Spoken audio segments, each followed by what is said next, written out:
This time of war draws to a close. A new generation of heroes returns to civilian life. We'll keep slashing that backlog so our veterans receive the benefits they've earned and our wounded warriors receive the health care, including the mental health care that they need. That promise to America's veterans earned President Obama a standing ovation during his State of the Union address. But when an American Legion group recently tried to make sure that that promise was being kept, the president's own Veterans Affairs Department reportedly stood in the way.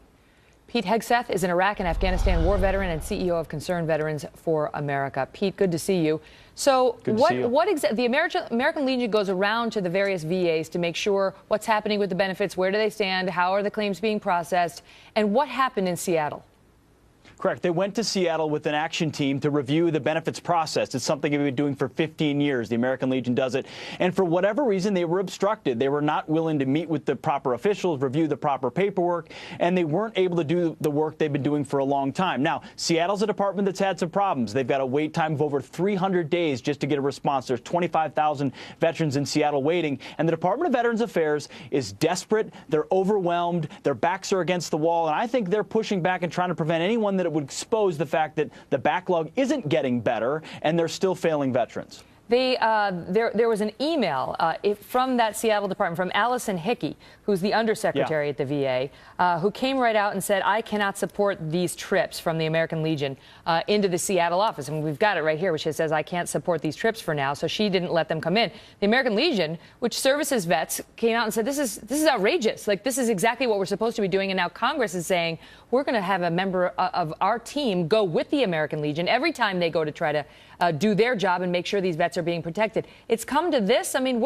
what is the administration doing to make sure that the benefits get paid and the backlog gets resolved? Well, they're giving big speeches, but they're not fixing any problems. They're holding no one accountable at the Department of Veterans Affairs. The director of the regional facility in Seattle couldn't get fired if they wanted to fire them because there is no accountability. It's impossible to fire employees. Thank goodness Chairman Jeff Miller, Republican from Florida, who's the chair of the House VA committee, has been focused like a laser beam on this problem of the backlog. He's the one that sent the letter to the administration. He's the one calling out the VA secretary for this lack of accountability, for lack of progress. The administration wants to paper it over. They want to cover it up. They may want to make everyone think veterans are being served. But you go out and talk to veterans in Seattle or elsewhere, they know there's problems, medical facilities, backlogs, and wait times. And so Allison Hickey, General Shinseki, and other people at the VA are trying to push away exposure of this problem to try to say everything is okay here. It's not okay. Veterans are being underserved. They're waiting for years in many circumstances, and it's a damn shame. Pete, thanks for being here. Thank you, Megan.